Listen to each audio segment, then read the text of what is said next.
يا ترى ايه هي العلاقة اللي بتربط بين اللبان وبين الحرب؟ اهلا بيكم في حلقة جديدة من كريوزيتي كابينت، ويلا بينا نشوف ايه هي قصة اللبان وازاي بدأت ومين كمان اللي اخترعه. اللبان ليه تاريخ طويل بيرجع للقدماء الإغريق لما كانوا بيمضغوا الراتنج أو الريزن من أشجار الماستك تريز أو أشجار المطاط، ويمكن علشان كده إخواتنا الإسكندرانيين بيسموا اللبانة المستيكة. محاولات صنع اللبان بدأت في أواخر القرن ال19، فهنلاقي مثلا عندك صيدلي قرر إن هو يعمل لبانة لتحسين صحة الأسنان وسماها دنتاين، وهنلاقي كمان ان في شركات تانية كتير حاولت تبيع اللبان على انه بديل للتبغ او السجاير، وده في محاولة منهم ان هم يخلوا الناس تقلع عن التدخين او تبطل سجاير، لحد ما جه واحد اسمه فرانك فلير واللي قرر انه يعمل حاجة جديدة. كان حابب انه يعمل لبانة تكون قوية ومرنة كفاية بحيث ان هي تخلي العملاء بتوعه او الناس اللي بتاكلها تكون قادرة ان هي تنفخ بالونات، ونجح في ده فعلا. بس لما جه يجربها على المستهلكين لقى ان اللبانة بتعمل بالونات، بس بعد ما البالونة دي بتفرقع لقى ان هي بتمسك في كل حاجة وبتلزق ومش بتتشال غير بزيت التربنتين او التربنتينة.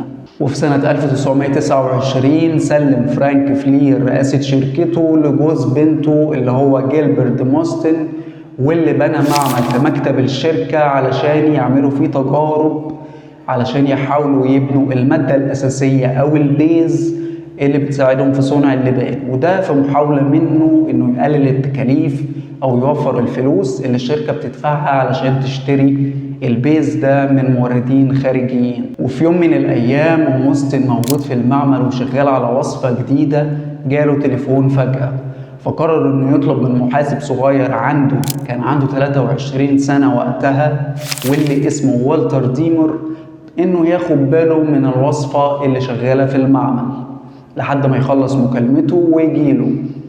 ديمر انبهر باللي شافه وقرر انه يحاول ويجرب مع نفسه في البيت، وفعلا قدر يوصل للوصفة المناسبة وراح بيها لزمايله في الشركة علشان يجربوها ونجحت.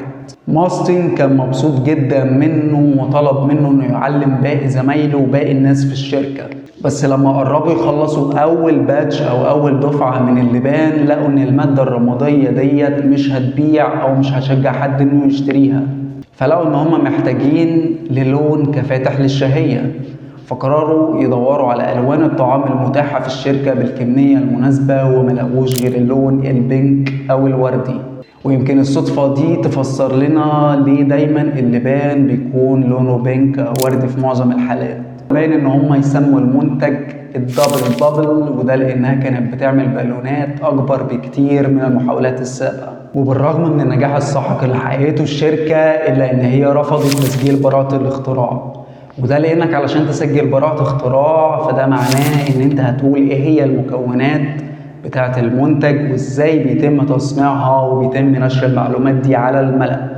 فالشركة ما كانتش حابة ان هي تكشف السر ده غير ان هي ما كانتش حابة ان واحد من موظفيها اللي هو والتر ديمر يكون هو المالك لبراءة الاختراع لواحد من منتجاتها الرئيسية. وفي سنة 1929 ومع انهيار سوق الأسهم الكل كان متوقع ان اللبان هيواجه تحديات صعبة وكبيرة زيه زي أي منتج تاني في السوق، لكن المضحك إن اللبان كتحلية بسيطة مش بتكلف غير بنس واحد أو خلينا نقول قرش واحد بلغتنا، كان تبذير الناس مستعدين إن هم يدفعوا ثمنه عادي، علشان نلاقي إن في أواخر الثلاثينات الأمريكان صرفوا حوالي 4.5 مليون دولار سنويا على البنت البابل دبل. اللبانة دي كانت مشهورة جدا لدرجة ان هي كانت بتتوزع ضمن الحصص العسكرية او التعيين بتاع العساكر في وقت الحرب. تخيل معايا كده ان انت عسكري وفي حرب شغالة بس انت التعيين بتاعك في لبانة. للدرجة دي الموضوع كان ترند ومسمع وقتها. بس بعد ما الحرب خلصت جت الحكومة وقننت استخدام السكر والمطاط، فقررت الشركة ان هي توقف صنع اللبان مؤقتا، وبعد فترة رجعت تاني وبدأت تصنيع وحققت نفس النجاح. طيب هتقول لي ايه دلوقتي مصير الشركة ومصير والتر ديمر؟ اقول لك ان والتر ديمر اترقى وبقى نائب اول رئيس الشركة، وكمل فيها بقية حياته لحد ما تقاعد وطلع على المعاش سنة 1970. وهقول لك بالنسبة للشركة فهي قفلت مصنعها في فيلادلفيا سنة 95، وعرضت نفسها للبيع في السوق سنة 98 واشترتها شركة كونكورد. وفي سنة 2004 جت شركة توتسي واشترت شركة كونكورد. وعايز اقول لك ان لسه لحد دلوقتي لبانة الدبل بابل بيتم تصنيعها من خلال مصنعين موجودين حاليا في كندا. وبكده نكون عرفنا ايه هي قصة اللبان وازاي بدأت وايه كمان علاقته بالحرب، ونكون كمان طلعنا سؤال من الدرج وجاوبنا عليه في رحلتنا لإشباع الفضول بتاعنا. فما تنساش لو عجبك الفيديو وحاسس ان انت استفدت تدعمنا باللايك، ده يعني اكنك بتقول يوتيوب ده عجبني رشحه لناس تانية. ولو حاسس ان انت استفدت وحابب تفيد حد من صحابك اعمل لنا شير، وكمان اعمل لنا سبسكرايب وفعل زرار الجرس علشان ما يفوتكش الفيديوهات اللي جايه.